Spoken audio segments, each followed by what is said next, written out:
This episode of Tekzilla is sponsored by Beck's, Domain.com, and Netflix.com. Coming up on today's show, beating Comcast 250 gigabyte cap of doom, how to get SIP devices to work with Skype, and the mythical art of burning in hard drives, and oh so much more. So grab your favorite spoon, the super cold milk, and pour yourself a bowl of Captain Crunch, because Tekzilla starts now.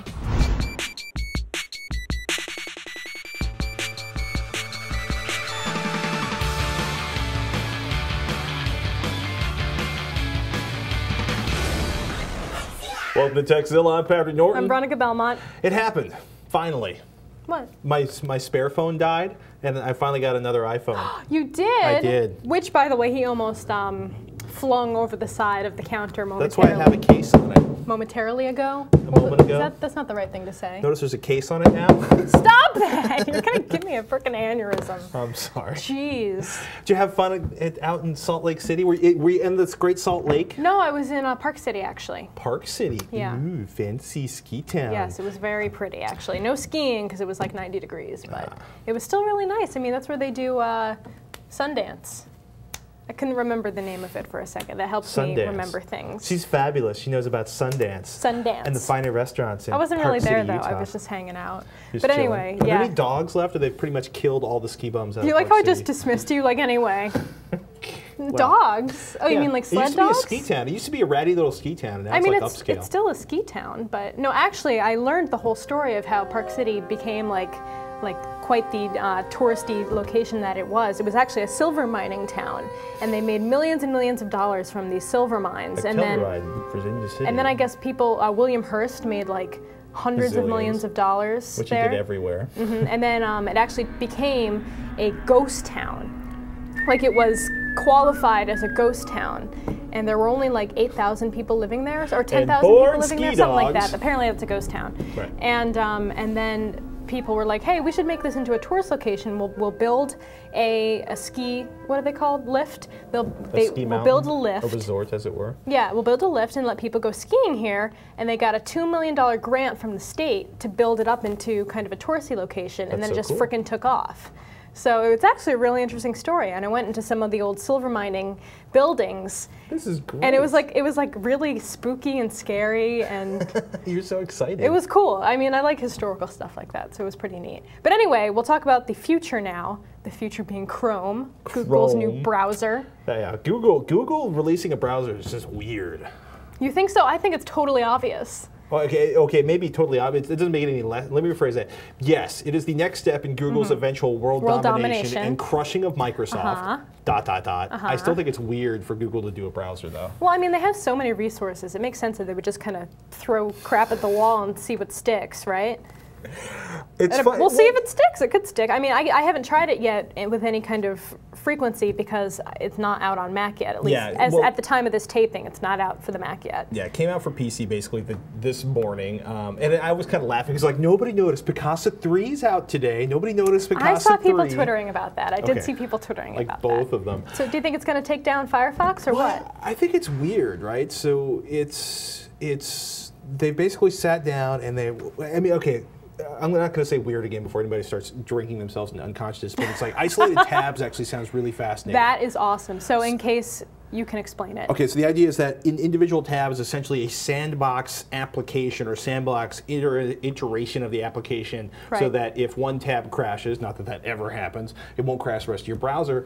And what's interesting, Google claims it'll lower memory footprint or like resource usage because when you close that tab, it won't leave any CRUD and resident memory. It'll actually kill off everything. I think it's even when you go to a new website. Right. When you leave the website that you're currently on. Well, basically every single tab, every time memory. you lost an additional tab, it's basically a new iteration. Yeah, maybe it was a new tab and not just going to a different iteration. website. They're talking about V8, which is a new JavaScript engine. They're talking about, we can do things. Basically, they're saying we've got mad engineers, and we took the best of Apple's WebKit and Firefox, and we threw Google's incredible engineering talent on it, and it's going to be bigger, better, faster, more.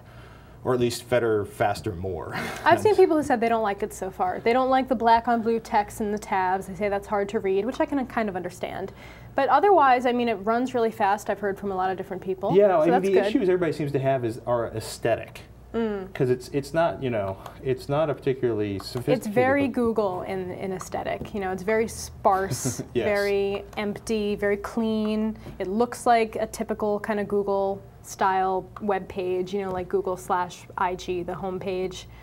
iGoogle. I mean, it's pretty clear. It's close, like reduce net meter down here, but yeah. It's, yeah, what's up with that? That has nothing to do with Chrome. We'll okay. talk about that later. Never mind. But yeah. So Google, let's go to, how about Tekzilla.com? Okay. And, you know, it's beyond minimal, I gotta say that. And everything's working. Yeah, it's some of its rendering is a little odd on the text, but mostly it looks pretty clean. You know, Flash is working. What's a good website that'll kill anything? Oh, I don't know. Everything looks good though. I don't know. The weirdest part for me will be dealing with tabs on top.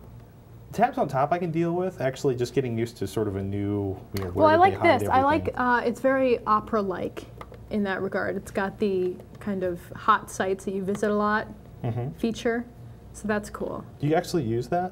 Am I the only person in Opera that doesn't use that? No, you know, actually, Ryan uses Opera as his regular browser, and he never uses that part. Is and I'm like, it's right there. Video? It's on the front page every time you open it up. Isn't that? I mean, I wasn't looking at that before the show. Yeah, you weren't. Okay, so you're not so into the aesthetics, and you can't use it anyway because you're a Mac kind of gal. Well, it's in development, so it'll be out soon. Eventually. Maybe. So, I signed up for updates, so when it comes out, I'll be able to download it. In any case, google.com/Chrome is the website. If you're on PC, you can check it out now. Maybe even on the Mac by the time this show hits the street. Anything's possible. It's Google, right? But I think it's time we moved on. Are you ready to start helping people? I am indeed. All right. As always.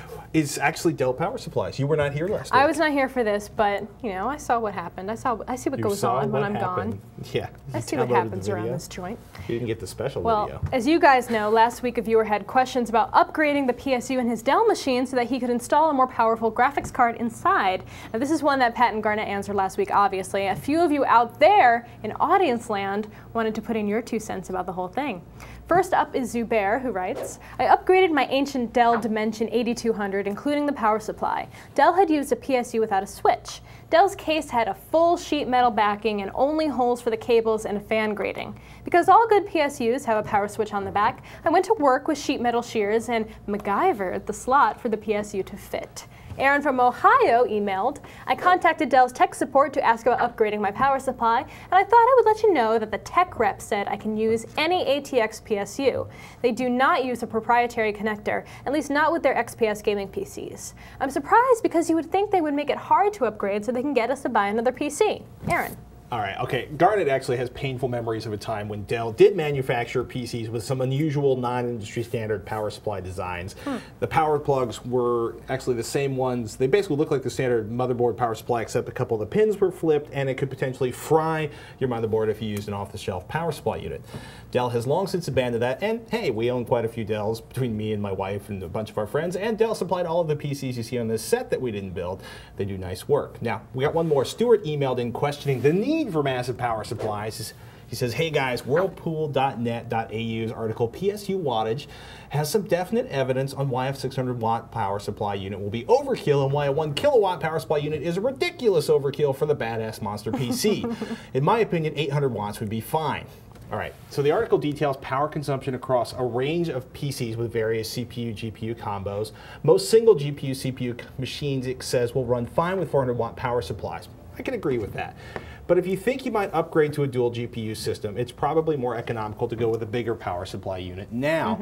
And frankly, we want a bit of headroom. A lot of those dual, like, you know, Crossfire SLI systems were pushing like 515, 550 watts, and I don't think a 600-watt power supply is going to just give me the headroom for that. Some PSUs don't come near their stated value.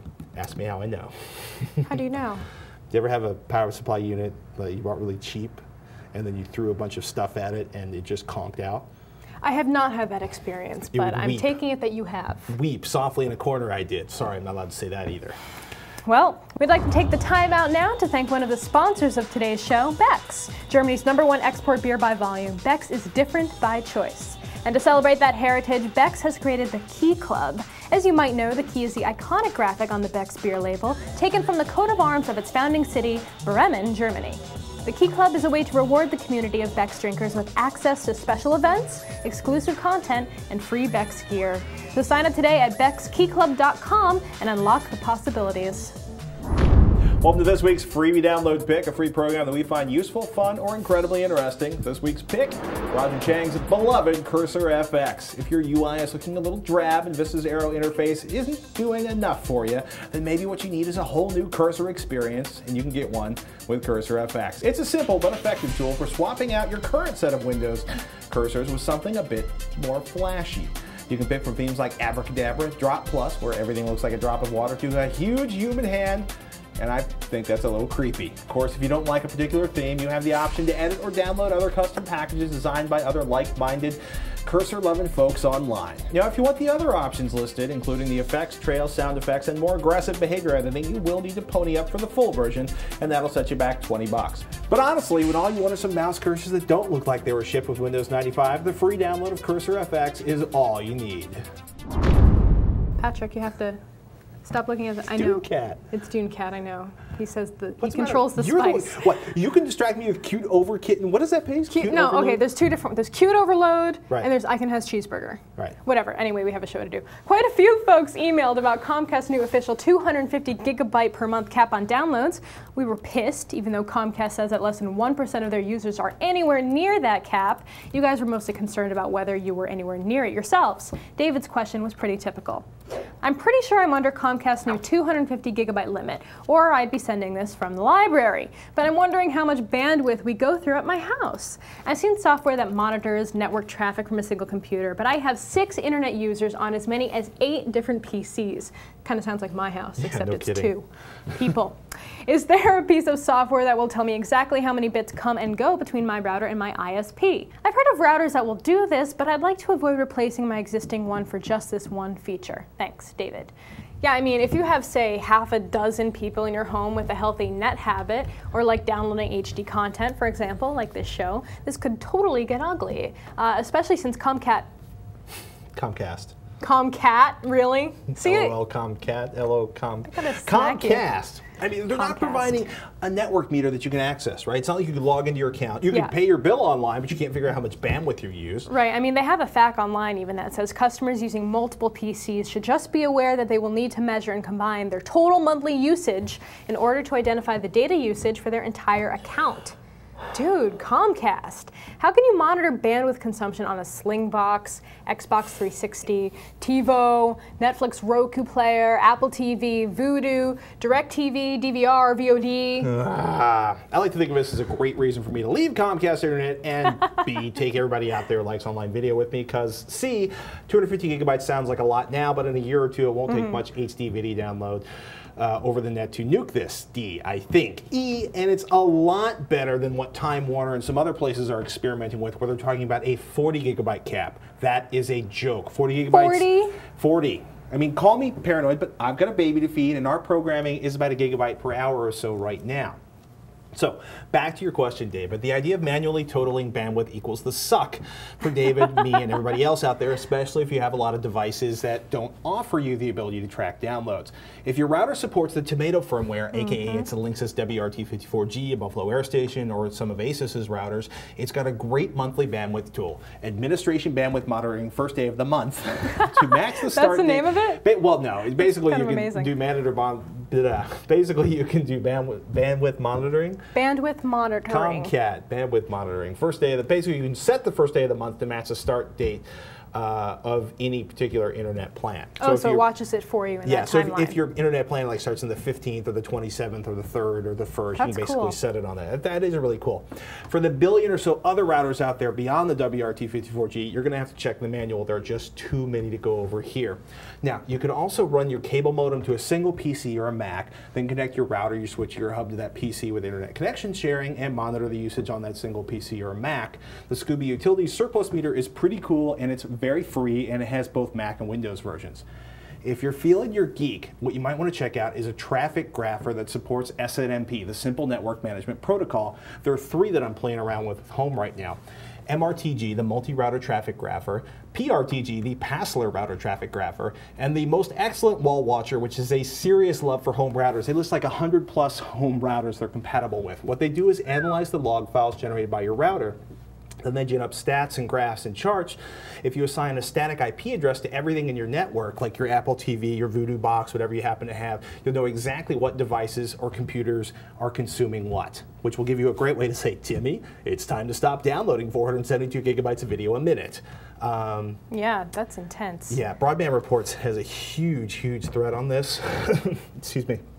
It's the, pardon me as I choke to death on camera, the best bandwidth meters for Comcast customers. That's worth checking out. We got a link to that in the show notes. I mean, I gotta admit, this like 250 gigabytes is probably a lot right now.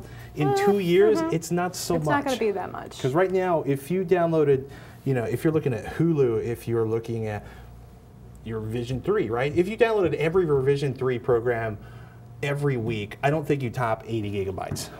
I don't know. I don't know because I subscribe to quite a few Revision 3 shows in HD, and I was like, why is my hard drive completely full? What's going on? I don't understand. What could possibly be taking up all that space? Dun, dun. Yeah, it was all like my 30 episodes of Tekzilla that were sitting on there, and Internet Superstar, and it all piles up. Man, it does pile up. And it's going to get as consumer expectations of higher quality video. It's basically, you're going to want to download more stuff over time. I mean, oh man, 250 gigabytes is like a couple operating system downloads, a major World of Warcraft patch, and like 10 hours of video. Seriously. Maybe not. Maybe I'm overreacting. We're curious. If you're worried about a cap from your ISP, do us a favor. Email us, tekzilla@revision3.com. Well, I think it's time we took a look at another video email. Take it away, evil Kool-Aid. Evil Kool-Aid. Hey Patrick and Veronica, I'm about to build a new PC for 3D animation. Will 2 SLI graphics cards give me a noticeable boost in performance? Or should I just get a single really good card? Thanks, and love the show. Keep up the good work. Alright, Cool Demon Kool-Aid. Is that bad? I'm sorry. He has like a cool name and I totally just wrecked it. That was an awesome video, by the way. Yeah. That was totally awesome video. I love you guys. Well, the short answer is maybe. It really depends on the applications you plan on using and how extensive their support is in the driver for that particular card. Yeah, I mean, let's step back for a moment. You need to separate your 3D high-end graphics card versus a 3D gaming card. One of the things that kind of separates them is a hardware feature set. In more expensive, feature-rich 3D workstation cards from NVIDIA and ATI, you might get additional functions like two-sided lighting, hardware overlay clip planes, all very useful in CAD programs, not very useful for video games. And there's a very tiny market for those, so the cards tend to be very expensive. You might also get greater memory bandwidth, higher precision calculations, and of course, this is critical for some applications, extensive OpenGL support. The biggest difference, though, are the drivers. Workstation cards have to support hundreds of applications out there, so a lot of money for those expensive cards is spent on certifying. Wow, I can't speak English day today. The hardware and driver set with the various CAD and animation applications out there, and when these applications cost thousands, it kind of makes sense that they're going to spend more money on them. Also included is support for any issues cropping up, say, between a particular 3D program and your hardware. And this is a big deal if your job is basically living in 3D modeling or animation. Yeah, some developers are making a move towards also supporting DirectX use in most 3D games and 3D gaming video card acceleration. Which is great, because it basically means you won't have to buy $1 billion graphics card. You can just buy a graphics card that costs several $100s. That's nice. That's nice. So really, you need to check out what apps you'll be using and figuring out what hardware needs based on that. Although more likely, you'll probably need to go with a workstation level 3D card. Yeah, but definitely check the application, check this listing, check the support forums and the user forums. And then if you need, dual SLI or Crossfire gaming cards, you can do it knowing that you're going to have great frame rates in Crisis, even though it will not actually help you with that application you make your living on. Now, I want more video questions like that. That was rad. I know we keep asking, want to see your pearly whites, but I'm okay with seeing a total, like your inner demon's pearly whites, too. In your copious spare time, if you'd like to do a full 3D custom animation. Just do it. That'll be cool. I mean, you'll probably get played. Anyhow, if you want to get your 15 seconds of internet fame and send us in a video or a 3D avatar, all you need to do is record yourself in front of a video camera asking a question no longer than 15 seconds. Then load them up to YouTube and send us a link with a video question in the subject line and no attachments. We're watching you. And it's time now to thank one of our sponsors, Domain.com. I am pleased to say that the folks at Domain.com are back supporting Tekzilla, and they put together a pretty nifty deal for the Tekzilla community. Use coupon code TEK1, that's TEK1, when you check out for a 25% discount on domains, hosting, pretty much whatever they got. That's less than $7 for domains. Plus, Domain.com web hosting features 99.9% uptime, fast servers, excellent customer support, and a world-class hosting infrastructure. Remember, if you want to help support Tekzilla, support our sponsors like Domain.com. It all starts with a great domain. Looks like it's time for another website we just can't get enough of. A website that we just can't stay away from because it's too useful, too funny, or just too darn irresistible. Today's pick, TVinjapan.com. If you've ever been to Japan, you realize quickly a few things. The subway is very confusing.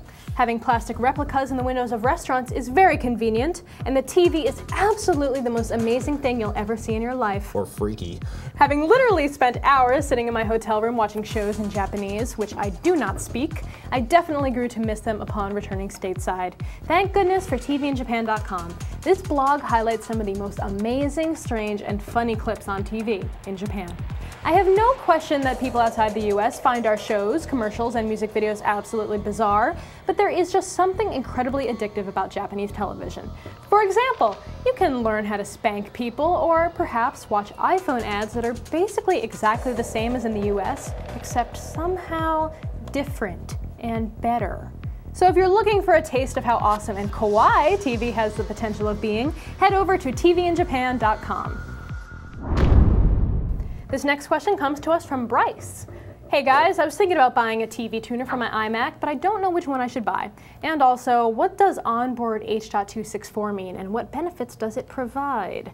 Cheers, Bryce from Australia. Well, there are a few different options out there. I mean, the one that I've seen everywhere is the Elgato iTV. Yeah, I think the 99.9%, okay, 90%, 80%, most of the people out there are using Elgato. It's really, really nice. I mean, they have them at Macworld every year, so I've seen it in action, and it's pretty cool. It'll turn your Mac into a DVR, and you can even edit shows and put them on your iPhone, Apple TV, or iPod. And if you get something like the iTV Hybrid with the TV tuner stick, you can record and watch HD TV or analog TV over the air just with the little dongle, USB thing that you plug in. That one will cost you about $150. And it's pretty much the standard that most people go by these days. There are alternates, but you know, I mean, you've got the ATI TV Wonder, the HC650 Combo USB for Mac.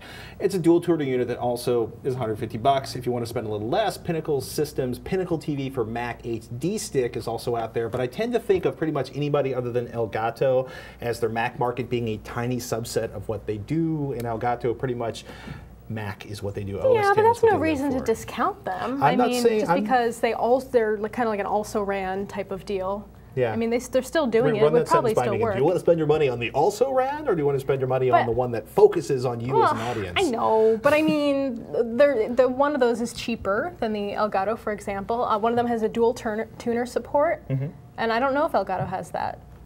I don't know off the top of my head. I'm sorry. I tend to think of my the brain Elgato is not as the having encyclopedia the of Mac knowledge that you like to think it is support. sometimes. In any case.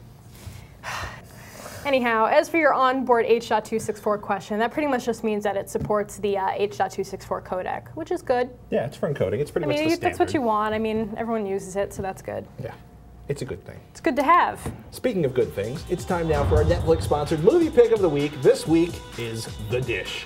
The Dish is a heartwarming picture about Australia's crucial and overlooked role in the Apollo 11 mission that put the first man on the moon, centering on the efforts of the men who ran the Parkes Observatory, the largest radio telescope in the Southern Hemisphere, and the traumas and tribulations of their pivotal role in relaying the live television of man's first steps on the moon. It's a pretty good blend of Aussie humor and history, along with the acting talents of Sam Neill and Patrick John Warburton. The Dish is a movie that will both entertain and enlighten you to Australia's role in man's race to the moon, or at least in making Americans all watch One Small Step for Man. And don't forget to check out the other 99,999 titles Netflix is offering, including what we bet is a more expansive Blu-ray selection than you'll find in your local store. You're bound to find any movie you're looking for, or television program, or documentary. And they've got 40 shipping centers nationwide, so almost all deliveries happen in a single business day. Shipping both ways, free. Plans start at $4.99, but as a Tekzilla viewer, we've got the hookup for you. You can get a free trial by signing up today at www.netflix.com/Tekzilla. I'm Patrick Warburton. I don't even know where to go with that. I'm Patrick Warburton. I talk like this. You know what we didn't talk about with Google Chrome? What? whether or not it reports everything you do back to Google. Which is, do you think it does? No, it does. Actually, Matt Cutts, who is one of the most amazing engineers I've ever talked to over at Google. I love a good conspiracy. Well, he's funny. He's like my blog is popular with the Google excitement. conspiracy theorist demographic. So he basically cornered the developers and posted on his website, mattcutts.com. Basically, if you're just surfing around the web and clicking on links, the information does not go to Google. But if you're typing in a search or a URL in the address bar, Google Chrome will talk to the current search service to try and offer useful query or URL suggestions. By default, crash reports and other anonymous usage statistics are not sent to Google. He believes if Google Chrome sees a very short stock 404 page, less than 512 bytes, it talks to Google in order to try to suggest other possible pages and options. I have to say that did work because I typed in cute into the bar, and cute overload, which I was looking for, was the second thing that popped up. Yeah. So it knew. It knew my brain. You know what else it knows? What? So it checks for automatic updates every 25 hours. But what's really cool, every 30 minutes, Google Chrome downloads a list of 32-bit URL hashes of URLs thought to be dangerous, as in malware or phishing. Oh, that's okay. That's kind of cool. That's a download of data from Google.com. I just always put my tinfoil hat on by default. I spend too much time with Tom Merritt. You know, it kind of happens automatically Yet these the days. puns sank in. The puns sank. Well, so did the tinfoil hat. See? I don't know if he has a tinfoil hat. I think he encourages peculiar behavior. No, that's why he never mind. It's our friend Tom. If you haven't Buzz Out Loud, CNET TV, you know that guy. All right, Veronica, you ready to tackle some more tough tech questions? As usual.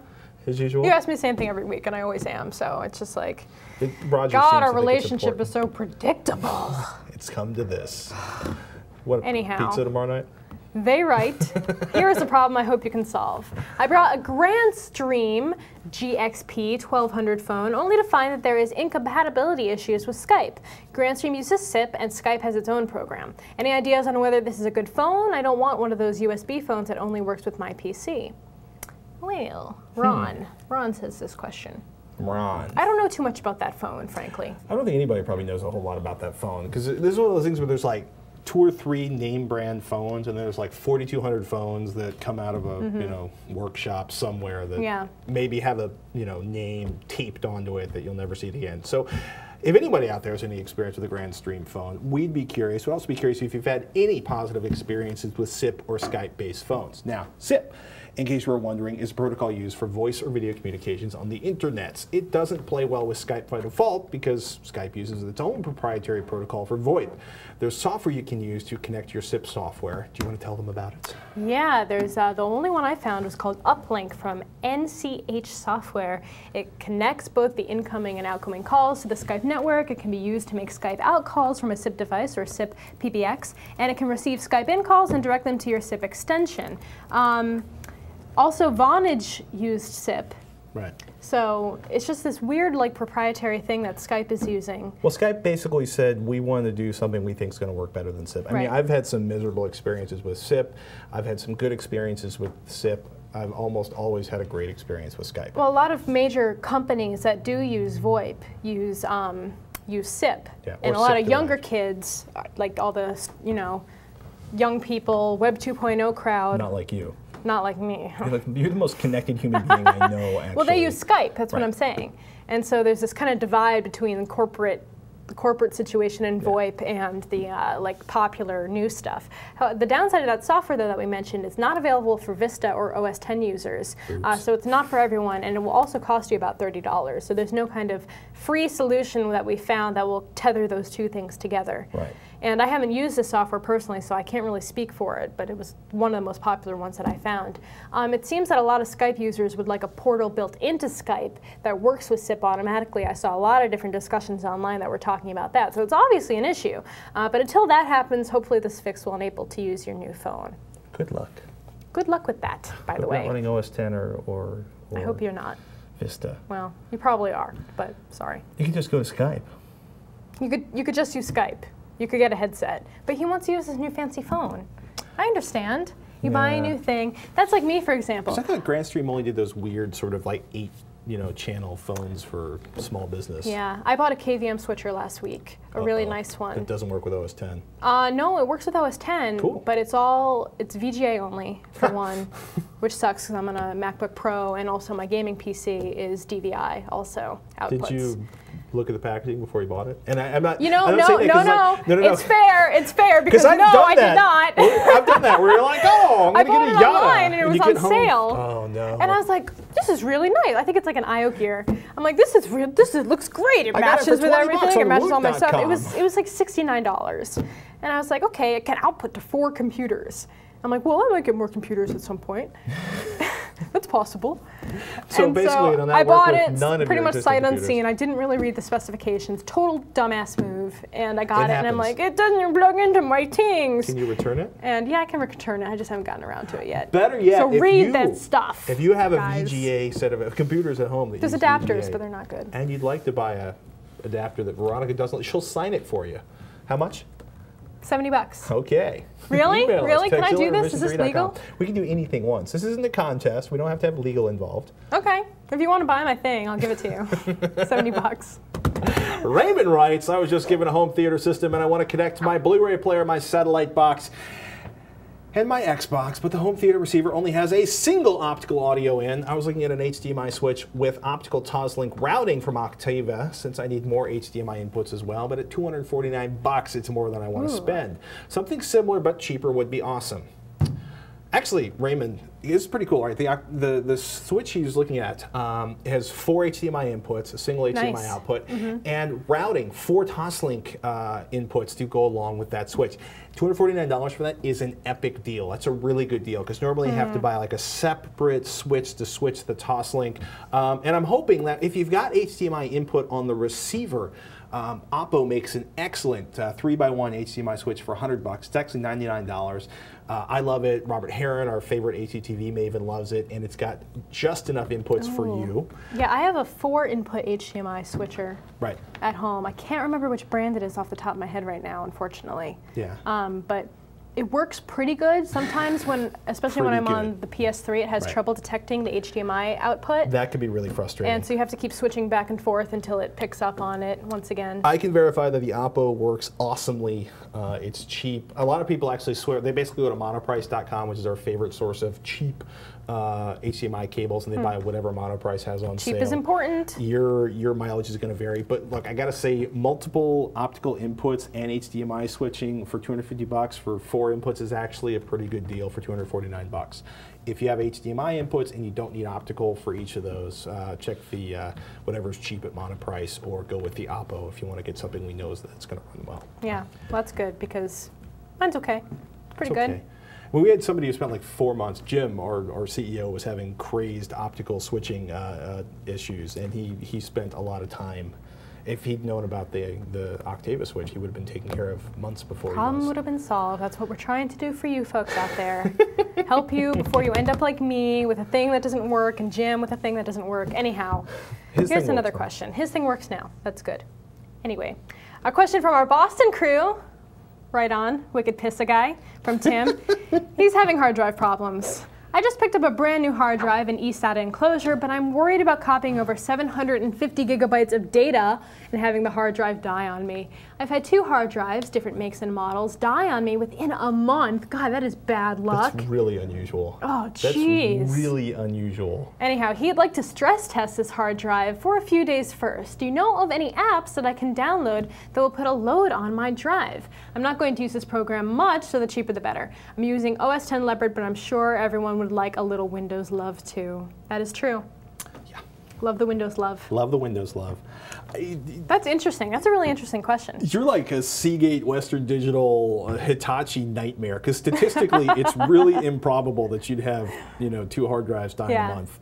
That's intense. I'm thinking, maybe you're in a part of Boston that has, maybe the rough power supply. I'd invest in a decent uninterruptible power supply.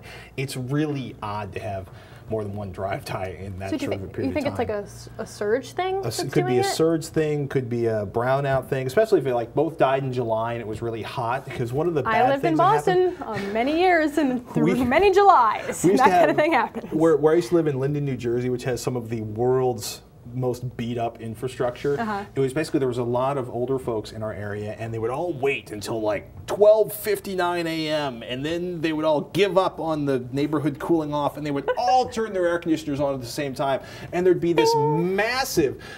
First they would like brown out, and then there would be the voltage would snap back up, and we had like 8 machines rendering out frames for these projects we were working on, and all 8 uninterruptible power supplies would start howling down the hall from us. Especially in the summer, power can be a major issue. Heat can also be a big issue. Make sure you've got airflow and space around the drives. You might just be Tim Deathmage of hard drives, he who hard drives loathe and fear in the night, and you're just doomed to rotating media. Stay away from my house, dude. Yeah, that would suck, Stay dude. away. Burn-in software for hard drives is really rare. Basically, almost nobody does it. Check the utilities that came with your new drive. Or how about running an error check or verify disk in the disk utility in OS 10. For Windows, right-click on the drive, select Properties, Tools, run error checking, then copy your files over, then say run a benchmark like IO meter over and over and over again. The truth is, I think if it's going to fail in a few months, because hard drives are either dead out of the box, which is like 1 in a billion, or they die in the first 2 or 3 months, which is like 1 in a billion, or they run forever, which is most of them. Or what about getting like doing a Drobo type situation that has, you can do like redundancies, right?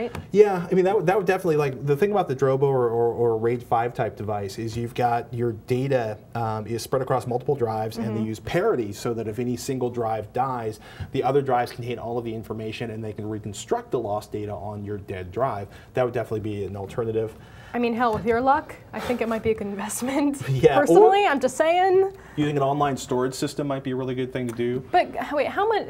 I'm not very familiar with online storage systems. I mean, is it really going to be something that he can cover 750 gigabytes? It would take a long time to upload, but I live in San Francisco where there's earthquakes. I have family members who have had houses burned down.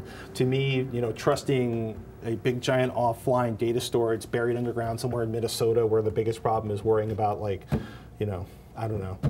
Murderous gophers? Yeah. I don't know. Yeah, it's, just an idea. Data centers tend to be built like, brick outhouses in parts of the country where they don't have tornadoes or earthquakes or flooding issues.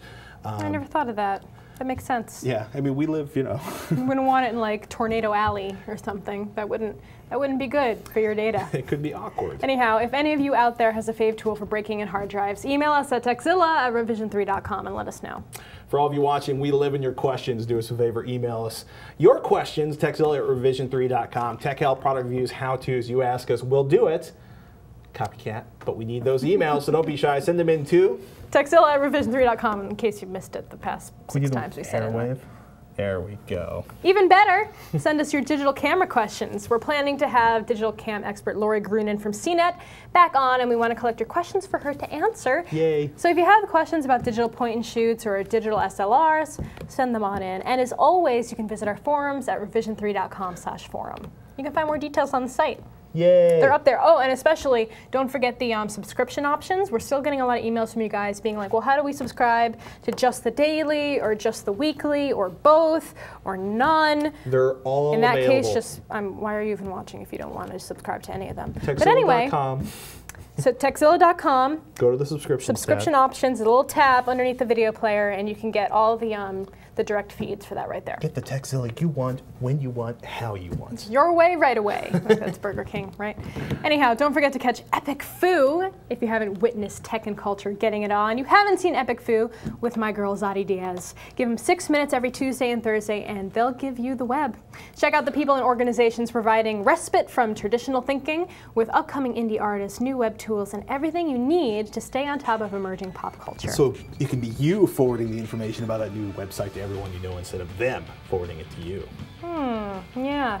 Hey, actually, my best friend Naomi is a bit of a Luddite, right? And she always sends me, she doesn't, well, that's the literal term. Yeah, the literal definition. Sorry. But she's not very good with computers and that kind of thing, so we make an unlikely pair. But every day she'll send me something, and every day I'll be like, oh yeah, I saw that 6 months ago. 2 years ago. Today she sent me something that I had not seen, and that was that the Smashing Pumpkins, who is my favorite band from way back when, forever, are releasing their new single on Rock band. No, Guitar Hero World Tour. Really? Yeah, so That's it'll be odd. their world premiere of their new single is going to be on Guitar Hero World Tour. Do you think they paid to do that, or were paid to do that? I don't know. Wonder if And also that's Billy Corgan's going to be an unlockable character. So it's like my 2 favorite things ever, and I didn't even know, and she sent me the link and totally won. But anyway, you could be like her if you watch Epic Foo. And thank you for watching our show. If you've been keeping score like Veronica has, oh goodness. Until next time, you've been watching Tekzilla. I'm Patrick Norton. I'm Veronica Belmont. Have a great week. Bye.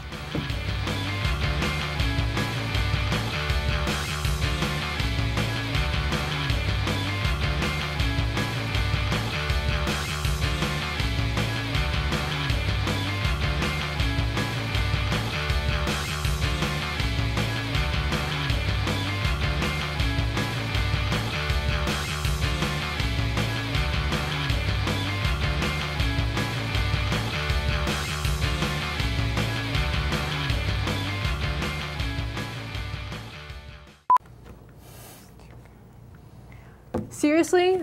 The Sanrio website? I was trying to go for a different. There's a. You were trying to. No, okay. No, there's an American site that You're imports. a 12-year-old girl. Time out. Stop the attitude. Back off for a moment. There we go. There's a website that specializes. Don't ever speak to me like that again. Oh yeah, you're like. Don't ever speak to me like that again. I will end you. You will end me. I will end you. You will end me. I will end you. Look, you want me? You want to see Veronica repel it in action?